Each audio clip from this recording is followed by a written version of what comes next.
To minimize the amount of excess glue around the joint, 2 layers of masking tape are applied, approximately 2 to 3 millimeters either side of the joint on both sides and on the front edge. Clean the tongues and the edges of the joint with the isopropyl alcohol wipes. Each jointing kit includes 3 tongues that are pre-sanded ready for use in the joint.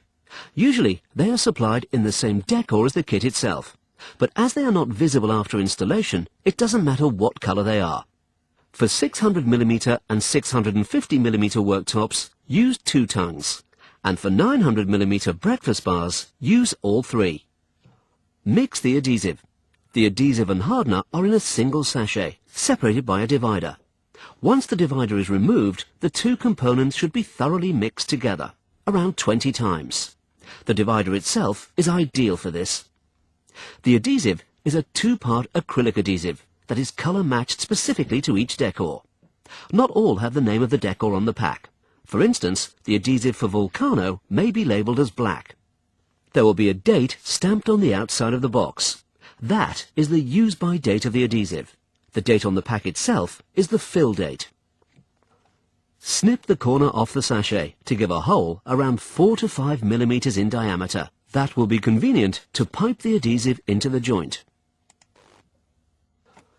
As the adhesive starts to cure, the chemical reaction creates heat, and you will notice the sachet starts to get hot. Depending on the ambient temperature, you have up to 10 minutes working time with the adhesive. Because of this limited time, ensure that you have everything ready before you start to mix the glue. Pipe it into the groove on one side of the joint. Insert the tongues. Pipe adhesive into the other side. Pull the worktops together. Pull the 2 sides apart again to leave a 2 to 3 millimeter gap. Pipe an extra bead of adhesive into the gap.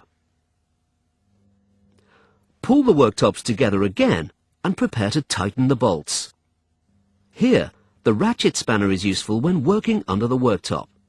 Adhesive should ooze out along the full length of the joint. Using a scrap of edging or something similar, lightly scrape the excess adhesive from the surface. Don't scrape too deeply, as the adhesive will shrink slightly as it cures. Remove the masking tape and leave to cure for a minimum of 45 minutes. Using the random orbital sander, go through the 3 grits of sandpaper, 120, 240 and 320. Always start the sander with the paper in contact with the surface. Work in a circular motion and keep the sander flat. Each time you change papers, work slightly wider than the previous grit. This sander has an extraction facility. If your random orbital sander does not have this, wipe the dust from the surface each time you change papers. Work in horizontal, then vertical sweeps, to make sure the sanding is even across the whole area. Clean the area of dust again. If this is left behind, it can affect the final stage of finishing. Apply water, and, using the red Scotch-Brite pad attached to the random orbital sander, follow a similar vertical and horizontal pattern of sanding to blend in the finish. Wipe down with a damp cloth and dry. Check the joint.